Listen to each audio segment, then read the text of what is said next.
네, 고난에 직면한 그리스도인들에게라는 제목으로 하나님의 말씀을 나누겠습니다.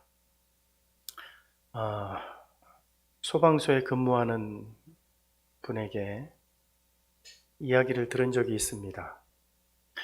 소방대원들은 밥을 먹다가도 응급 상황이 생기면 밥 먹던 숟가락을 놓고 곧바로 현장으로 출동을 한다 그래요.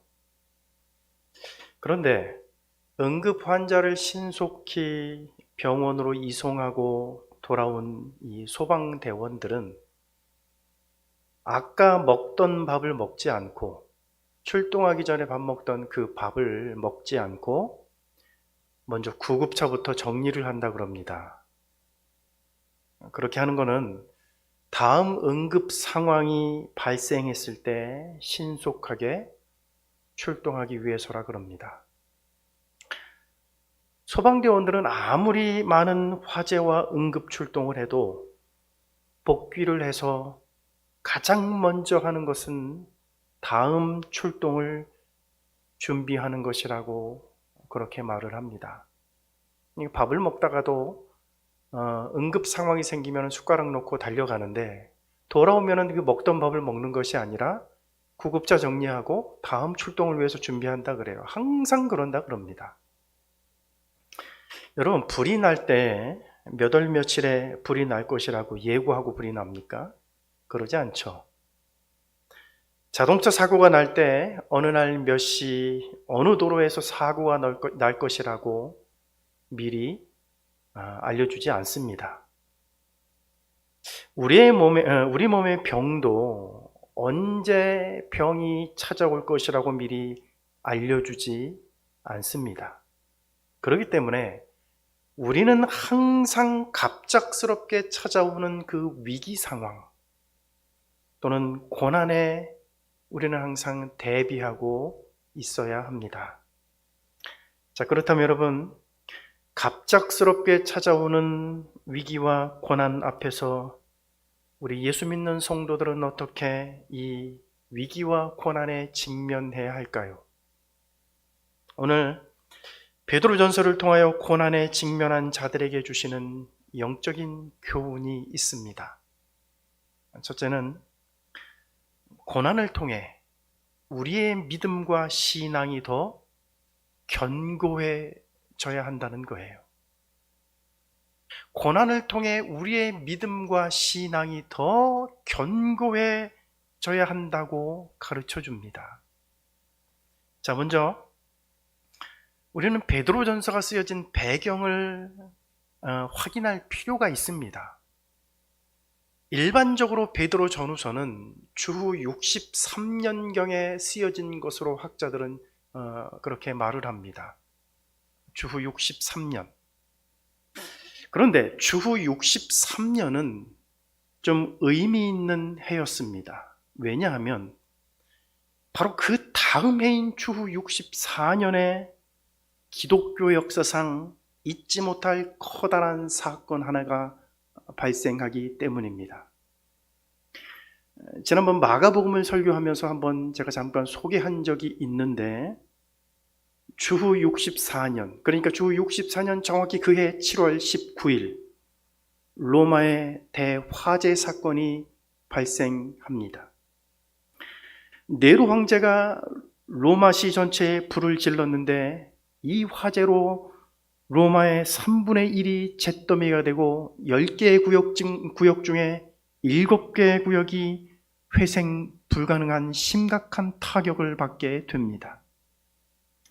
네로는 자신이 방화범이라고 하는 그 소문을 잠재우기 위해 방화의 책임을 그리스도인들에게 뒤집어 씌웠습니다. 그때부터 그리스도인들을 향한 대대적인 박해가 시작되었습니다. 이때 사도 베드로가 순교했을 것으로, 이때 베드로 사도가 순교했던 것으로 그렇게 보고 있습니다.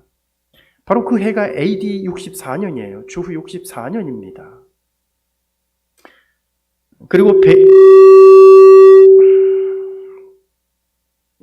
베드로 사도의 순교와 함께 이때부터 네로 황제, 트라이안 황제, 하드리안 황제, 디오클레티안 황제, 이 마르쿠스 아우렐리우스 황제, 이런 황제들에 이르기까지 그리스도인들을 향한 박해가 무려 250년 동안이나 지속됩니다. AD 313년경 우리가 잘 아는 콘스탄틴 황제가 밀라노 칙령을 발표하고서야 드디어 250년간의 기독교인들을 향한 박해가 끝이 나요. 바로 그 엄청난 박해가 시작되는 그 시작점이 AD 64년이었습니다. 그리고 베드로 전후서는 그리스도인들을 향한 대대적인 박해가 시작되기 1년 전인 AD 63년경에 이 베드로 전후서가 쓰여져요. 그러니까 베드로 전후서가 쓰여질 당시는 아직 고난이 닥치지 않았을 때예요. 아직 고난이 닥친 것은 아니지만 무슨 일인가 터질 것 같은 그 불안감, 그리고 긴장감이 엄습하는 그런 영적인 어두운 분위기 속에서 성령께서 앞으로 닥칠 고난을 예견하면서 베드로를 통해서 이 고난을 대비하도록 성도들을 준비시키기 위해서 이 소망의 서신을, 이 베드로 전후서를 기록하도록 한 것입니다. 베드로전서 4장 12절 13절에 보면 이렇게 말을 합니다. 사랑하는 자들아, 너희를 연단하려고 오는 불시험을 이상한 일 당하는 것 같이 이상히 여기지 말고 오히려 너희가 그리스도의 고난에 참여하는 것으로 즐거워하라. 이는 그의 영광을 나타내실 때 너희로 즐거워하고 기뻐하게 하려 함이라. 여러분, 성경이 뭐라고 말합니까? 너희를 연단하려고 오는 불시험, 이렇게 말을 해요. 여러분, 우리에게 오는 고난은 불과 같이 우리를 고통스럽게 합니다. 여러분, 고난이 오는데 그것이 고통스럽지 않은 사람이 있겠습니까? 우리에게 오는 고난은 불처럼 우리를 고통스럽게 하고 우리를 아프게 해요. 하지만 그것은 우리를 연단하기 위해 오는 것이라고 말하고 있어요. 다시 말하면 그것 때문에 우리의 믿음과 신앙이 더 견고해지고, 그것 때문에 우리가 더 튼튼해지며, 그것 때문에 우리가 더 강해질 것이라는 얘기입니다. 그렇기 때문에 그것을 이상한 일을 당하는 것처럼 이상히 여기지 말라고 베드로 사도는 우리에게 말하고 있습니다. 사랑하신 여러분, 우리의 삶에 어떠한 위기가 올지라도 우리는 두려워하지 말아야 합니다. 흉흉한 소문에 휩쓸리지도 말아야 합니다.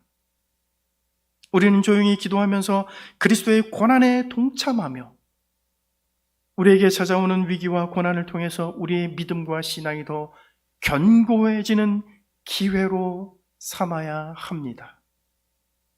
고난을 우리의 믿음과 신앙을 견고해지는 기회로 삼아야 한다는 것입니다.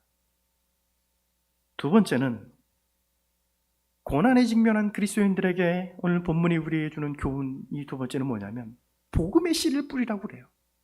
복음의 씨요. 여러분 1절을 보세요. 예수 그리스도의 사도 베드로는 본도, 갈라디아, 갑바도기아, 아시아와 비두니아에 흩어진 나그네, 여러분 이렇게 말을 하는데 보세요. 여러분 여기 보시면 베드로의 서신을 수신하는 자들이 나와요. 이 사도 베드로가 이 베드로 전서를 딱 쓰고 있는데 이 베드로 전후서를 쓰고 있는 받는 수신자들이 나오는데 그들이 누구라고 얘기를 하냐면 본도, 갈라디아, 갑바도기아, 아시아와 비두니아에 흩어진 나그네. 여러분 이 말씀은 참으로 놀라운 얘기입니다. 예수님이 십자가에 달리셨을 때 주님은 이 땅에서 겨우 30년을 살다 죽으셨어요. 그로부터 예수님이 십자가에 달려 죽으신 후 그로부터 채 한 한 세대가 지나가기도 전에, 그러니까 여러분, 한 세대는 보통 30년을 얘기하죠. 예수님이 십자가에 달려 죽으시고 채 30년, 한 세대가 지나가기도 전에 그리스도인들은 전 세계로 뻗어나갔습니다. 소아시아, 중앙아시아의 고원지대, 서머나 항구, 안디옥과 루스드라까지 그리스도인들은 그 당시 지중해 세계에 어디나 다 있었습니다. 베드로는 지금 그 흩어져 있는 그리스도인들, 전 세계로 뻗어나가 있는 그리스도인들에게 이 베드로 전후서를 지금 쓰고 있는 것입니다. 자, 그런데 여러분, 그리스도인들을 표현하고 있는 단어가 있어요. 우리는 여기에 주목해 봐야 됩니다. 베드로는 그리스도인들을 향하여, 그들을 향하여 흩어진 나그네라고 말을 합니다. 흩어진 나그네. 여러분, 흩어진 나그네 어디서 많이 들어보지 않았습니까? 흩어진 나그네를 우리는 디아스포라 이렇게 들었어요. 그렇죠? 많이 들어온 말이고 우리 귀에 익숙한 말입니다. 흩어진 유대인들, 흩어진 하나님의 백성들을 디아스포라라고 그렇게 말을 해요. 그런데 여러분, 이 디아스포라라고 하는 이 단어는요, 두 개의 단어의 합성어입니다. 하나는 디아, 흩어졌다 이런 말이고, 스포라라고 하는 얘기는요, 씨를 뿌리다라는 말이에요.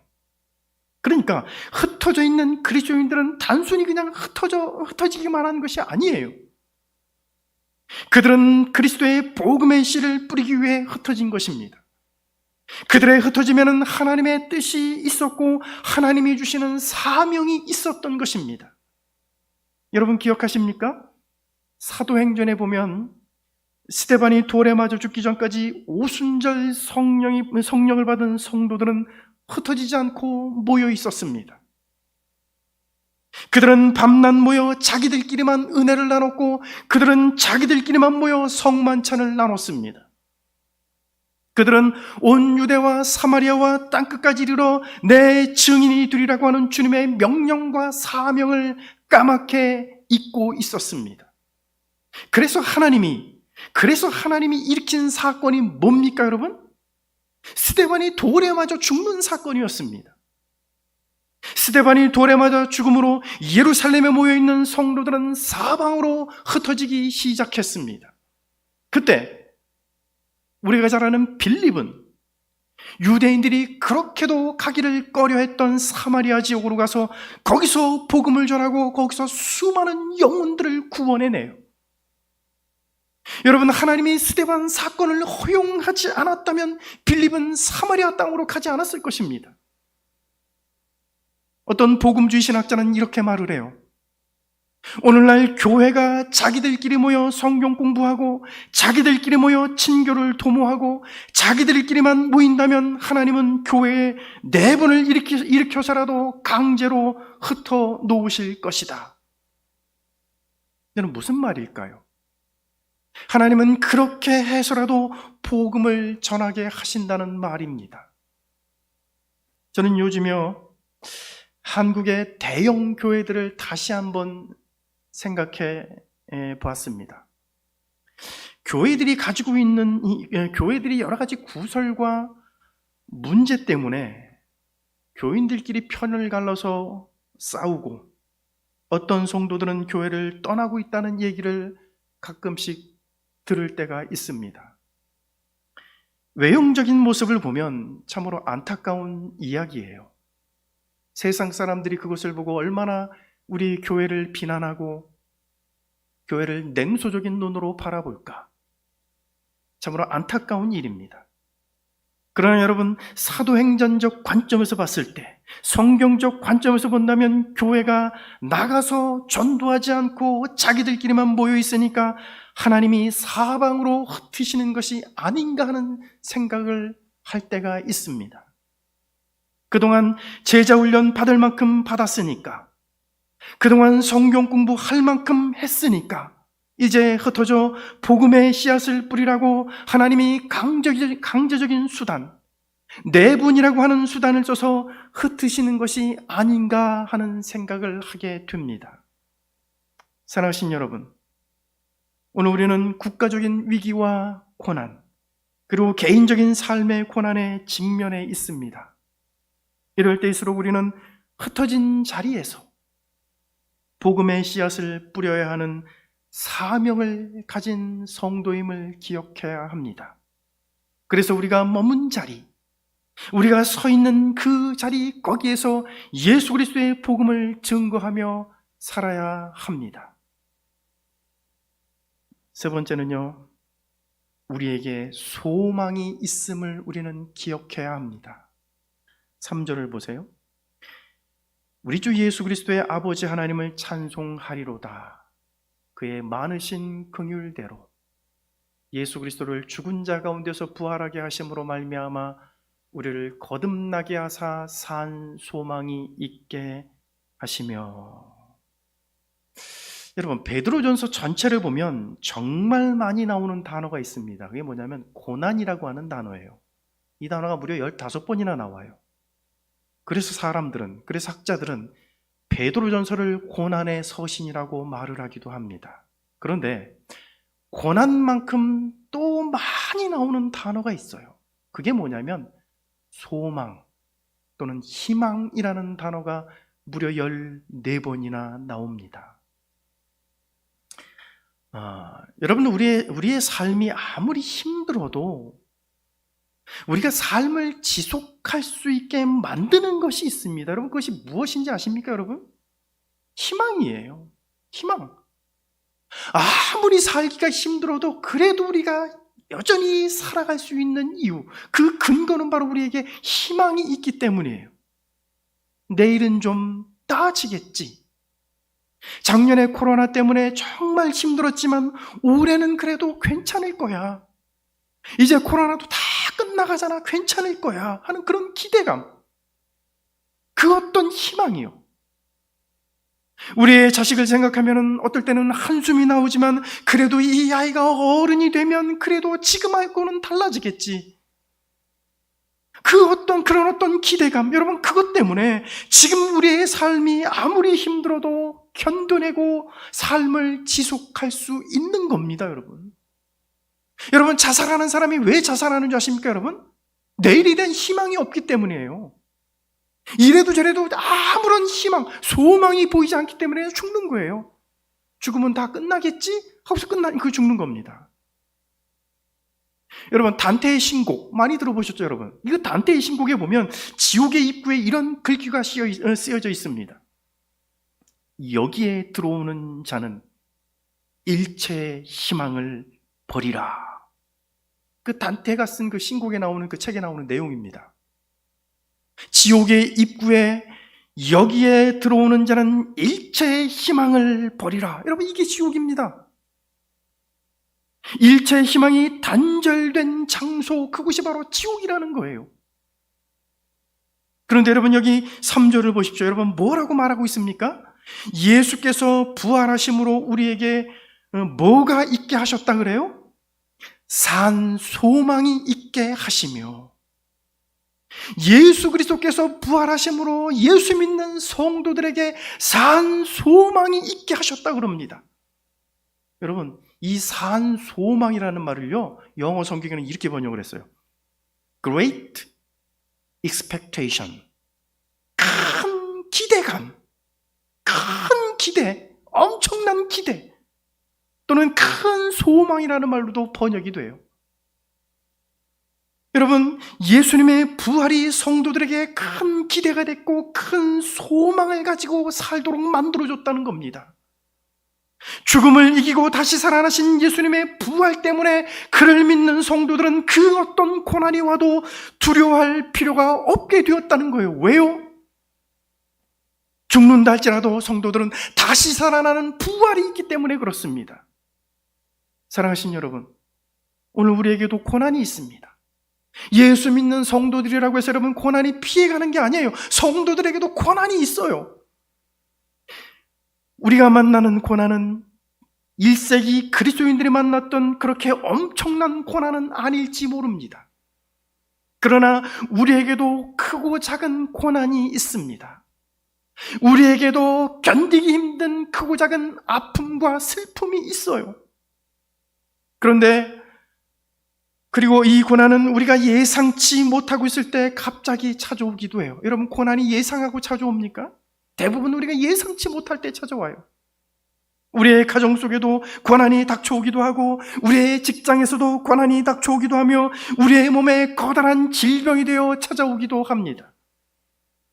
그런데 우리가 고난 앞에 얼마나 자주 약해집니까?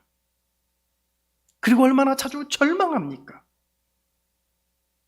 제가 오늘 뉴스를 통해 어떤 사람이 병원에 입원해서 이 암 수술을 앞둔 사람을 이 뉴스에 나오는 걸 잠깐 봤거든요. 평생을 학교 영어 선생님으로 학교에서 교사로 생활하다 은퇴를 하고 이제 노후를 보내고 있는 한 분인데 이분이 췌장암 3기 선고를 받았습니다. 그런데 자신이 췌장암 3기라는 그 병원 진단을 받았을 때 그분이 이렇게 느꼈대요. 아, 내 인생이 이제 끝났구나. 아주 눈앞이 캄캄해지더랍니다.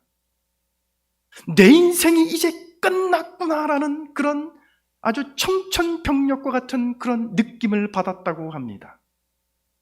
여러분, 우리에게 고난이 왔을 때 우리가 그렇게 약해져요. 우리가 그렇게 절망을 합니다. 그러나 여러분, 이제 고난 앞에 더 이상 약해지지 마시길 바랍니다. 고난 앞에 더 이상 절망하지 마시길 바랍니다. 부활의 소망을 품고 고난을 이겨내시기를 바랍니다. 우리를 일으켜 세우실 주님을 기대하며 오늘도 국가적인 위기와 개인적인 고난을 이겨내시기를 예수님의 이름으로 축원합니다. 기도하겠습니다.